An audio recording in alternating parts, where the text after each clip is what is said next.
ये आपके लिए एक नए जीवन की शुरुआत है।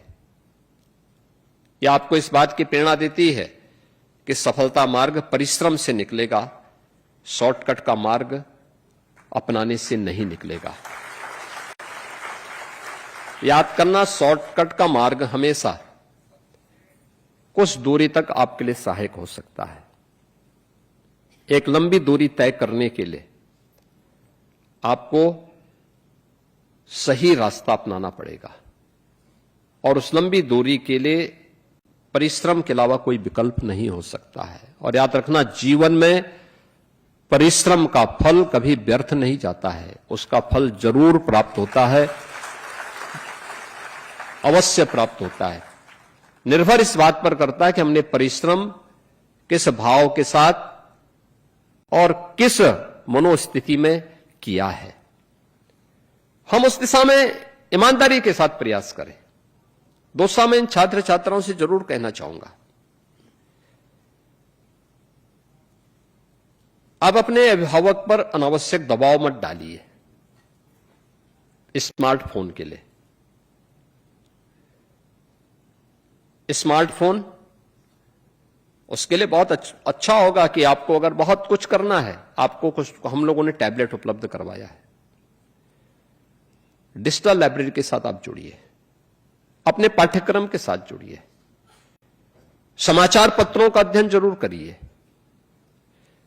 टेलीविजन में देखना है तो न्यूज देखिए, बाकी अन्य चीजों को मत देखिए। सोशल मीडिया में न्यूनतम समय लगाइए, बहुत हो 10 मिनट, 15 मिनट, आधा घंटा, इससे ज्यादा कतई मत लगाइए।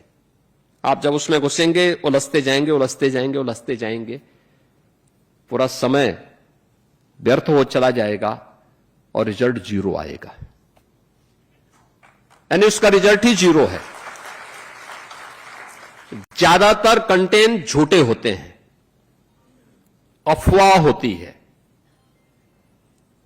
बहुत कम सही तथ्य रह पाते हैं। तो जिसका अस्तित्व ही नहीं, उसके पीछे भागने का मतलब क्या? और किसी को नहीं पता, कि किसी को इसकी आवश्यकता नहीं कि भाई आप किसी कंपटीशन में गए, किसी इंटरव्यू का पार्ट बनने जा रहे हैं, कोई नहीं पूछेगा कि आपके कितने फॉलोअर्स हैं, कोई नहीं पूछने वाला है। याद रखना, उस समय आपका प्रेजेंटेशन ही आपका चयन का आधार बनेगा। उस समय कोई नहीं पूछने वाला है। समाज के बारे में जानकारी रखिए, देश के बारे में जानकारी रखिए, दुनिया के बारे में जानकारी रखिए, व्यवहारिक जानकारी से अपने आप को उत्प्रोत करिए। अपनी परंपरा, अपनी संस्कृति, अपनी विरासत, अपना देश और अपने आसपास के परिवेश के बारे में भी सूक्ष्म जानकारी अपने पास रखनी चाहिए।